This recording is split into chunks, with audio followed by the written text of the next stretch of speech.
Hello student, आपका जो next topic है वो है half life of first order reaction.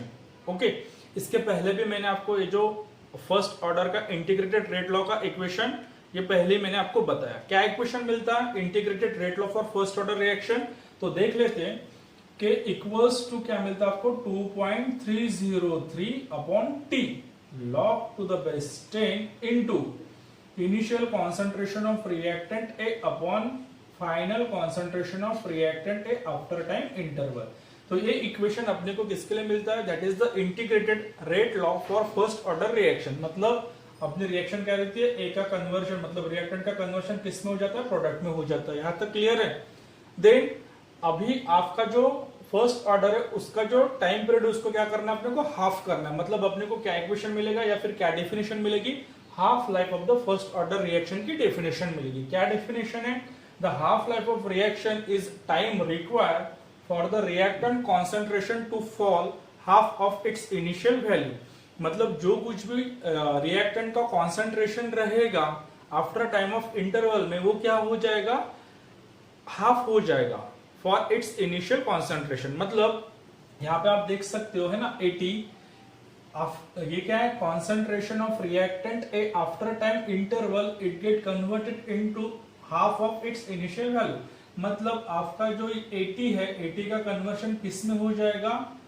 A0 initial concentration of reactant bye 2, मतलब A0 बाय 2 में कन्वर्ट हो जाएगा। कब? जब आपका जो टाइम पीरियड वो भी क्या रहेगा, वो टाइम पीरियड भी क्या हो जाएगा? T हाफ हो जाएगा। और इसके लिए अपने को क्या मिलेगा?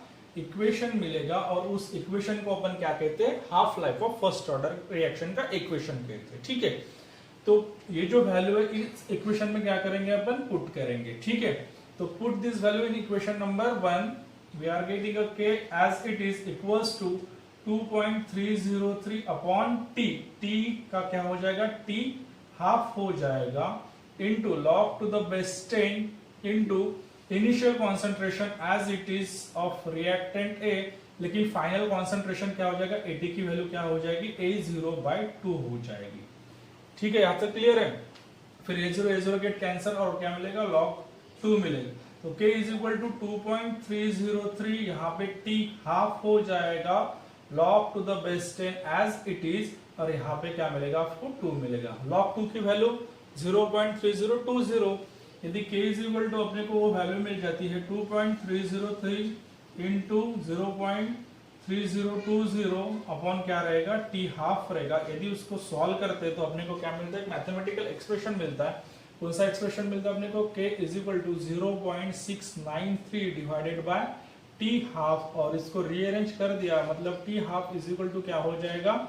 0.693 अपॉन K, और K is nothing but what? That is the rate constant. तो ये इक्वेशन किसके लिए हो जाएगा? आपका half life of first order of reaction के लिए हो जाएगा। क्या करते हैं अपन? इनिशियल A0 क्या आपका? Initial concentration of reactant A। Okay, but AT क्या आपका? That is again the concentration of reactant A after time interval. वो क्या हो जाएगा? हाफ हो जाएगा to its initial value. Initial value जितनी भी रहेगी उससे वो क्या हो जाएगा? हाफ हो जाएगा। तो ये जो वैल्यू अपन इक्वेशन में पुट करते तो अपने को क्या मिलता है? Half life of first order का इक्वेशन मिलता है। यहां तक क्लियर है? ये हो गया आपका half life of first order का रिएक्शन का इक्वेशन। तो half life of first order of reaction के बाद में अपन देखते हैं graphical representation of first order reaction. Okay, graphical representation of first order reaction में क्या है? अपने को डिफरेंशियल रेट लॉ का ग्राफिकल रिप्रेजेंटेशन देखेंगे as well as integrated rate law का ग्राफिकल रिप्रेजेंटेशन देखेंगे। मतलब जो भी अपन क्या करेंगे, अभी ग्राफ प्लॉट करेंगे तो उसकी अपने को क्या मिलेगी? एक डिफरेंट वैल्यू मिलेगी इक्वेशन की। ठीक है, तो देखते हैं पहला क्या है आपका? Graphical representation of graph of rate of reaction versus concentration of reactant. Okay, तो ये आपका क्या है? Differential rate law. मतलब डिफरेंशियल रेट लॉ में क्या इक्वेशन मिलेगा, क्या ग्राफ मिलेगा, वो अपन देख लेते हैं। ठीक है, तो ये जो पूरे के पूरे 4 टाइप्स दिए हुए हैं। सेकंड टाइप क्या है इसका? Graphical representation of graph of concentration against time. ये भी आपका डिफरेंशियल रेट लॉ है। डिफरेंशियल रेट लॉ मतलब क्या? आपका जो फर्स्ट ऑर्डर है reactant A gate converted into product, उसके लिए अपने को क्या मिलता है? डिफरेंशियल रेट लॉ मिलता है। क्या डिफरेंशियल रेट लॉ मिलता है? देख लेते हैं। ए का कन्वर्शन किस में होता है? पी में होता है। इसका डिफरेंशियल रेट क्या मिलेगा? Rate is equal to differential मतलब minus initial concentration of reactant A upon dt बराबर है, इज इक्वल टू क्या मिलता है के is nothing but that is the rate constant. Okay, again concentration of reactant after time interval. तो ये equation अपने को क्या मिलेगा, डिफरेंशियल रेट लॉ के लिए मिलेगा। इंटीग्रेटेड का ऑलरेडी अपने पास में इक्वेशन है, तो क्या करेंगे अपन ग्राफ में उसको क्या करेंगे, प्लॉट करेंगे। थर्ड चीज क्या है, graphical representation of graph of log concentration of reactant after time interval against time T. ये आपका इंटीग्रेटेड रेट लॉ, उसको भी कैसे क्या, इसको थोड़ा सॉल्व करना पड़ेगा और अपने को क्या मिल जाएगा, ग्राफ मिल जाएगा। तो देख लेते हैं, graph of log to the best time initial concentration upon final concentration against time. ये भी आपका कौन सा इंटीग्रेटेड रेट लॉ और क्या टाइप का इक्वेशन मिलता है अपन देख लेते हैं। ठीक है, तो ग्राफ निकालने के लिए अपने को दो एक्सिस की जरूरत है, एक रहता है आपका एक्स एक्सिस, दूसरा रहता है आपका वाई एक्सिस। ठीक है, यहाँ तक क्लियर है। एक्स एक्सिस और वाई एक्सिस, इसके लिए अपन क्या करते हैं, स्लोप को क्या करते हैं, कंसीडर करते हैं। इसका स्लोप यदि निकलना है तो अपने पास में इक्वेशन है, कौन सा इक्वेशन है, y इक्वल्स टू, यहां भी लिख लेता y equals to okay mx plus C, है ना। कोई भी स्लोप क्या करने के लिए, कैलकुलेट करने के लिए ये इक्वेशन अपन क्या करते हैं, लेते हैं। ठीक है, तो देखते हैं आपका पहला इक्वेशन कौन सा इक्वेशन है, रेट ऑफ रिएक्शन। वो y एक्सिस पे रहेगा, मतलब graph plot rate of reaction versus concentration of reactant. तो यहाँ पे अपने को, यहाँ पे मैं लिख लेता रेट ऑफ रिएक्शन क्या रहेगा आपका, minus D A by D T रहेगा। ओके, और कॉन्सेंट्रेशन क्या रहेगा, कॉन्सेंट्रेशन यहाँ पे दिया है तो क्या रहेगा आपका, concentration of reactant after time interval. ठीक है, एक्स एक्सिस के ऊपर इसको कंसिडर करते तो वाई के ऊपर में अपने को ये मिलेगा, और एम एक्स के लिए देखो आपको क्या मिलेगा, सिंपल के मिलेगा। ठीक है, एक्स कहाँ पे, एक्स के ऊपर में कौन सी वैल्यू है, 80 की वैल्यू, और प्लस सी मतलब क्या रहेगा, 0 रहेगा। यदि इसको अपन कंपैरिजन करते हैं तो अपने को क्या मिलता है, ग्राफ मिलता है, दो graph which can be straight line which can be passing through the origin. मतलब c इज इक्वल टू 0, तो ये क्या हो जाएगा, अपने को स्ट्रेट लाइन का ग्राफ मिल जाएगा। मतलब डिफरेंशियल रेट लॉ के लिए क्या मिलेगा, यहाँ पे स्लोप इज इक्वल टू क्या हो जाएगा, अपना k हो जाएगा। ठीक है, ये हो गया आपका graphical representation of rate of reaction versus concentration of reactant. ठीक है, ये वाला ग्राफ हो गया, उसकी वैल्यू क्या मिली, slope is equal to k। यहाँ पे लिख लेता हूं कि क्या वैल्यू मिली थी। सेकंड ग्राफ लेते हैं कॉन्सेंट्रेशन अगेंस्ट टाइम, मतलब यहाँ पे अभी अपने को वैल्यू चेंज करनी है, या फिर ये जो ग्राफ है, ग्राफ की डेफिनेशन बहुत ही सिंपल है, the graph plot against concentration versus time. मतलब यहाँ पे क्या रहेगा, अभी आपका कॉन्सेंट्रेशन रहेगा, कॉन्सेंट्रेशन रहेगा मतलब क्या रहेगा, 80 रहेगा, 80 अभी किसके, वाई एक्सिस के ऊपर में, और यहाँ पे क्या रहेगा आपका टी रहेगा।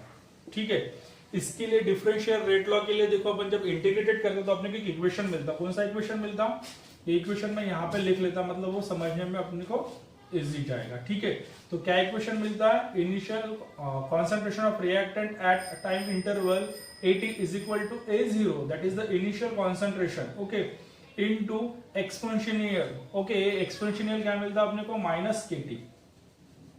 मतलब इसका जो ग्राफ है वो सिंपल ग्राफ है। मतलब क्या होता है, जब कॉन्सेंट्रेशन का कन्वर्शन क्या होता है, प्रोडक्ट में होता है, तो रिएक्टेंट का कॉन्सेंट्रेशन क्या होता है, कम होता है। मतलब ये जो माइनस KT वो क्या इंडिकेट करता है, that is the exponential concentration of reactant goes on decreasing. तो यहाँ पे अपने को कुछ स्लोप की वैल्यू जो रहेगी वो 0 रहेगी और कुछ भी नहीं मिलेगा। मतलब लेकिन ग्राफ कैसे मिलता है अपने को, कर्व फॉर्म में मिलता है। ठीक है, देन नेक्स्ट आते हैं अपन graph of log 80 against time t। ये आपका कौन सा, integrated rate law for first order. मतलब आपको अभी क्या करना है, ग्राफ ऑफ log 80, मतलब y एक्सिस के ऊपर में क्या रहेगा आपका, log 80 रहेगा, और x एक्सिस पे क्या रहेगा आपका, t रहेगा। ठीक है, इसको थोड़ा सॉल्व कर लेते हैं, है ना। आपके पास में इक्वेशन है, कौन सा इक्वेशन है, integrated rate law for first order का इक्वेशन ऑलरेडी अपने पास में है।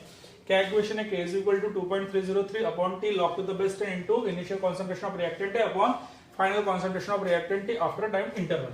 तो इसको सॉल्व करने के बाद में अपने को क्या मिल जाता है, KT और उसको इधर लेके जाते हैं 2.303 equals to log to the base 10 as it is into initial concentration of reactant, और यहाँ पे क्या हो जाएगा, minus log to the base 10 और final concentration of reactant after time interval। ठीक है, इसको माइनस कर दो, या फिर अपने को क्या चाहिए, log 80 चाहिए तो इधर ले लेते हैं, माइनस का क्या हो जाएगा, प्लस हो जाएगा, या फिर वैसे लिख लेता मैं log 0, यहाँ पे क्या रहेगा आपका 80 रहेगा।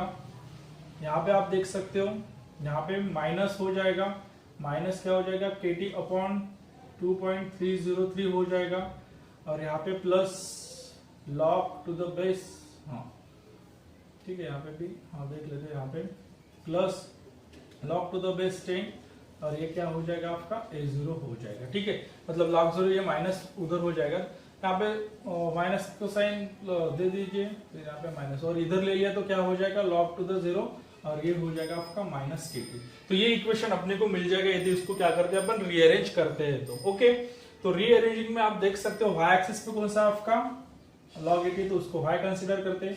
यहाँ पे देखो t एक्सिस पे कौन सा आपका माइनस k अपॉन 2.303 और यहाँ पे c की वैल्यू क्या है 0। log to the initial concentration वो क्या रहेगा, हमेशा 0 ही रहेगा।